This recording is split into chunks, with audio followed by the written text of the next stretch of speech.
గృహప్రవేశం చేస్తున్నారా? సరే మా వస్తాను. మా మా ఆయనకు కూడా ఒక మాట చెప్పుమా. మేం బిజీగా ఉన్నాము, నువ్వే మీ ఆయనకు చెప్పి.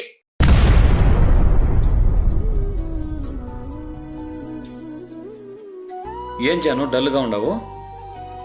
మా అమ్మ ఫోన్ చేసిందండి. ఈ నెల 23వ తేదీ గృహప్రవేశం అంట.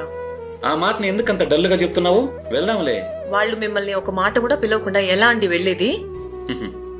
మనిషికి బలం ఐకమత్యంలోనూ, గౌరవం గుణంలోనూ, సంబంధాలు నిజాయితీ మీద నిలబడతాయనేది ఒకప్పటి మాట. కానీ అవన్నీ ఇప్పుడు డబ్బుంటేనే వస్తాయి జాను. ఆ డబ్బు మన దగ్గర ఇప్పుడు లేదు కాబట్టి గౌరవాన్ని మర్యాదని ఆశించడం మన తప్పే అవుతుంది జాను. డబ్బును చూసి వచ్చే గౌరవానికి మర్యాదకి విలువ ఉంటుందంటారా? విలువ పెరుగుతుందని చెప్తున్నాను. ఫర్ ఎగ్జాంపుల్, ఒక పేదవాడు ఒక మాట చెప్పాడనుకో, ఆ మాటని ఎవ్వరూ వినరు. అదే మాటని ఒక కోటేశ్వరుడు చెప్తే వంగి వంగి దండాలు పెట్టి వింటారు. విలువ కోసం మాత్రమే కాదు జాను, ఒత్తిడి లేకుండా బ్రతకాలన్నా డబ్బే కావాలి. ధనం మూలం ఇదం జగత్. పర్లేదు జాను, నువ్వు వెళ్ళేసిరా. లేదండి, మీకు విలువ ఇవ్వని చోటికి నేను వెళ్ళను.